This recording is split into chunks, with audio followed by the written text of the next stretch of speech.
o Vasco tinha tudo para sair com uma vitória nessa partida. 3-1 fora, é o tipo, aos 35 do segundo tempo, é o tipo de resultado que você não pode deixar escapar, né, André? Ontem a gente viu e pôde participar dessa discussão sobre o futebol na altitude, né? Sim, ontem com o Galo, né? Tivemos o Atlético jogando em Cusco e fazendo um início de partida um pouco confuso, mas depois conseguindo competir. Mas o que mais me chamou a atenção, para entrar na discussão sobre o Vasco hoje na altitude também, foi o desempenho físico do Atlético Mineiro no segundo tempo, né? Os visitantes, as equipes não adaptadas, é óbvio, né? Natural que elas sofram mais na segunda parte do jogo, nos últimos minutos. Talvez tenha acontecido isso com o Vasco, a ponto de cometer as falhas que cometeu e ter permitido os gols, né, que empataram o jogo na noite de hoje. Não dá para saber como uma equipe vai reagir. O Atlético Mineiro chegou um dia antes, a maioria das equipes, né? Porque o calendário é muito apertado, não dá a elas a mínima possibilidade de fazer adaptação fisiológica com o tempo certo. Os times teriam que ficar vários dias, não existe a menor possibilidade de fazer isso. Mas, normalmente, se utiliza o protocolo de chegar no local do jogo o mais em cima possível do horário do início da partida para você minimizar o início dos efeitos. Por isso que no segundo tempo os times normalmente sofrem mais. E talvez isso tenha acontecido com o Vasco. O Atlético preferiu fazer ontem a adaptação técnica, né? Fez um treino, uma sessão de treinos nas instalações do adversário, da equipe que é adversária do Cienciano ontem, e velocidade da bola, reação da bola, principalmente nas jogadas aéreas, trabalho dos goleiros, dos zagueiros em especial, pelo alto, tudo isso foi treinado porque o Atlético achou que isso era mais importante do que a questão da adaptação, né? Ou não faria tanta diferença assim chegar um dia antes ou não. O fato é que o Vasco pode ter sofrido hoje os efeitos da altitude no final do jogo, quando você não consegue pensar direito, não consegue tomar as atitudes que você pretende tomar, e acabou desperdiçando um resultado que parecia na mão. Isso é muito frequente. Na altitude é muito comum. Acho que se o Vasco estivesse jogando em casa contra esse mesmo adversário hoje, 3-1 na frente, dificilmente deixaria escapar a vitória. Tentando ver o copo meio cheio, a atuação muito boa de Coutinho e o Verratti numa temporada ainda mais goleadora do que as boas temporadas que ele já teve, Pascoal. Porque a bola está chegando mais, com o Coutinho. A bola chega com qualidade. Você viu o lance que ele bota a bola na cabeça do Verratti, ou melhor, a bola que ele bota no pé do Verratti, porque o Verratti tem um gol de hoje, presença na área, um gol de bola carambolada. Esse é o gol que ele faz. O Coutinho também sai, né? O Coutinho sai no segundo tempo e ele vê o time sucumbir no banco de reserva, né? Deve dar uma agonia danada, porque ele fez um bom papel hoje, jogou uma boa partida. A gente sempre cobra de quem pode dar e tem recursos para isso, que é o caso do Coutinho. E hoje ele fez um bom jogo, não só porque fez esse golaço, também deu uma assistência, mas o posicionamento dele chamou a atenção dos adversários. Sempre é um jogador que, com a bola dominada, é capaz de um lançamento, de um passe, de chamar o adversário, saber que a marcação está em cima dele e ele poder superar a marcação com a qualidade que tem. Então, o Vasco tinha tudo na mão. 2.350 metros acima do nível do mar é bem no limiar daquilo que o ser humano tem como normal, né? Porque os especialistas dizem que a partir daí os efeitos são maiores. Não é que não tem efeito, os efeitos são maiores, porque a 3.950, a 4.100, a 3.630 metros, que é o caso de La Paz, é claro que já são coisas completamente diferentes, né? Agora, a bola do Coutinho para a marcação do gol do Verratti é um negócio especial, né? Ele domina a bola, ajeita o corpo e, de 3 dedos ele bota a bola. O Vasco estava fazendo o jogo dos sonhos para o torcedor do Vasco. Estava dando tudo certo, estava se encaminhando para uma vitória. Aí toma o gol ainda no primeiro tempo, certo? Um pênalti infantil que foi desperdiçado, o Paulo Henrique foi salvo pela cobrança que foi muito ruim pela linha de fundo, toma um gol. E aí vê na parte final do jogo as coisas ruírem, saindo o segundo gol, saindo o terceiro gol e o time não se comportando como se imaginava, não tendo esse comportamento esperado. Eu também esperava mais do Vasco da Gama, né? O Coutinho nesse momento está sendo substituído quase com 69 minutos, ou seja, ele jogou boa parte do jogo, né? Então estava bem fisicamente para essa partida, para a entrada do Tietê nesse instante para dar uma reforçada ali no meio-campo. Mas aí falta a qualidade do Coutinho. Ganha um pouco mais de vitalidade, mas não tem a qualidade que tem o Felipe Coutinho. André, a dupla. Coutinho com um golaço, uma assistência também muito bonita e o Verratti fazendo mais gols. São jogadores tecnicamente, né? Que a torcida do Vasco hoje pode se apoiar e esperar um lance como o gol do Coutinho, o passe que ele deu hoje.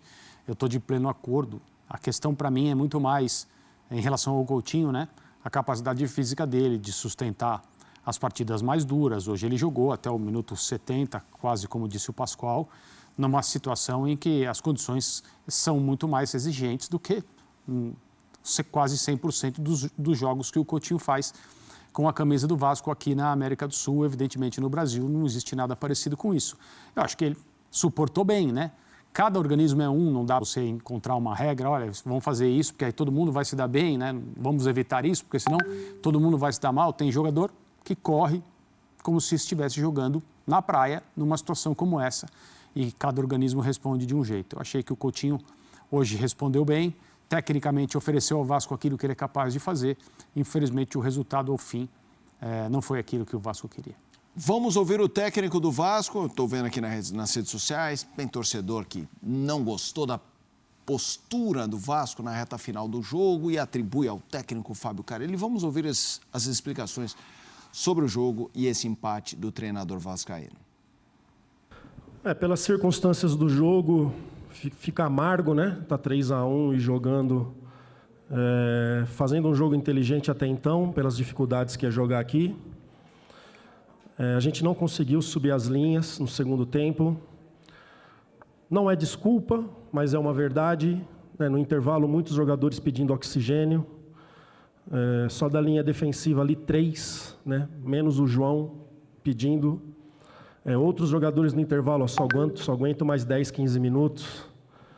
E aí a gente começou a desfazer da bola e viemos para trás, não conseguimos sair, jogadores sentindo cãibra ali. Não é desculpa isso. Então, em cima de tudo que aconteceu, da circunstância, a gente tem que comemorar esse 1 ponto, mas eu sei que um pouquinho mais de atenção a gente poderia estar levando 3 pontos daqui. Sobre o jogo, tudo que a gente imaginou, um time que buscava muito jogo pelos lados, com bastante cruzamento. Nos preparamos para isso, mas não executamos bem também nessa parte aí quando tinha que ser feito, né? E o adversário fez 3 gols e os 3 por cima, né? Acho que de um de escanteio no primeiro tempo e os 3 por cima.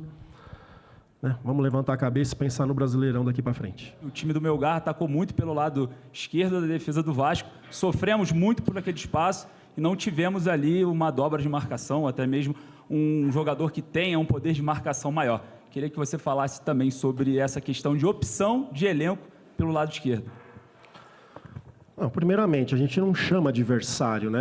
A ideia era colocar bastante jogadores do meio e a gente tentar ficar com a bola, sair tocando, valorizar a posse de bola, já que a gente não estava conseguindo atacar, ficar mais com a bola onde a gente não conseguiu. A gente recuperava a bola, o adversário pressionava no nosso campo e a gente já perdia e eles continuavam no nosso campo, né? Independente dos jogadores que você coloca no campo, a sua ideia nunca é trazer. Coloquei o Ryan como 9, que é um jogador de velocidade, o Adson, que é um jogador que está voltando, que a gente sabe que tem velocidade também com drible para ficar mais com a bola, mas infelizmente não funcionou. Eu estou muito satisfeito com o elenco, cara. Estou muito satisfeito. Aqui, quando a gente ganhar, todos vão ganhar, e quando acontecer alguma coisa de errado, quando perder, todos vão perder, né? Não vou nunca aqui colocar a cabeça de ninguém, né? Esse não é o meu trabalho. Meu trabalho é de orientar, de acertar e de fazer que eles tenham a cabeça erguida e comprometimento com essa instituição todos os jogos. Praticamente não teve preparação, né? Tivemos um jogo muito intenso no domingo pelo Campeonato Brasileiro, uma viagem que ela também é desgastante, e ontem uma movimentação bem leve, né? Para que esses jogadores tivessem energia para ir para o campo hoje. Esse foi o trabalho, né? Mas chateado, porque fica com esse gosto amargo, né, de poder levar 3 pontos, mas não conseguimos 1 ponto. Seguimos agora pensando no Corinthians no sábado e depois, terça-feira, voltamos a pensar na Sul-Americana. Carelli, Lineker Beyond, a hora do Vasco aqui de novo. Sobre o próximo jogo contra o Corinthians, torcedor do Vasco pode esperar uma atuação com essa mesma equipe? Teremos controle de cargas, alguma rotatividade, algo do tipo? Muito cedo para responder, né? O jogo terminou agora, muito cedo, é esperar ter uma resposta dos jogadores, departamento médico, departamento físico, para a gente definir o que fazer. Carille, é cedo para responder, mas você tem 2 jogos da Sul-Americana agora dentro de casa, né? A tabela mostra 2 jogos dentro de casa. Se fosse conversar com você antes do jogo e falasse, ó, o empate contra o Melgar seria um bom resultado, sem saber o contexto do jogo, o que aconteceria, você fecharia o empate, diria que seria um bom resultado, por jogar na altitude e tudo mais, e a possibilidade de encaminhar a classificação dentro de casa? Quando você vem para uma partida dessa, a gente viu o jogo que eles fizeram contra o time do Paraguai, que perderam a classificação, Cerro, né? Contra o Cerro, a gente viu quanto que era difícil jogar aqui. A gente não chega muitas vezes a imaginar chegar e fazer 3 gols aqui. Fizemos, né? Mas sim, sem dúvida nenhuma. Pô, conseguiu um empate lá por todas as dificuldades antes do jogo. É isso aí, galera do Vascão, cara do céu. O jogo tava 3-0, 3-1, cara. Você vai e me toma 2 gols. Idiota desse do jeito que o Vasco tomou, né? Pensa em 3 gols, na verdade. Pensa em 3 gols idiota que o Vasco toma, cara.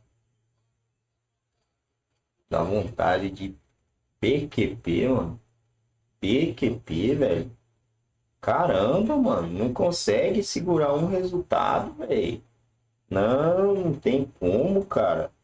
O Vasco corre o risco de ter que disputar com um time que vem da Libertadores por causa disso daí. Só escuta, cara. O Lanús vai passar por cima desse time lá no Peru. Pode acreditar, o Lanús vai passar por cima dos caras. Vai atropelar. Aí o Vasco vai e me perde um jogo. É gosto de derrota, né? Saiu com um gostinho de derrota. Um jogo que tinha tudo para sair com 3 pontos, sair por cima. Como é que fala? Escorrega no tomate, sei lá. Nojo, cara. Que nojo que o Vasco deixou o torcedor dele hoje.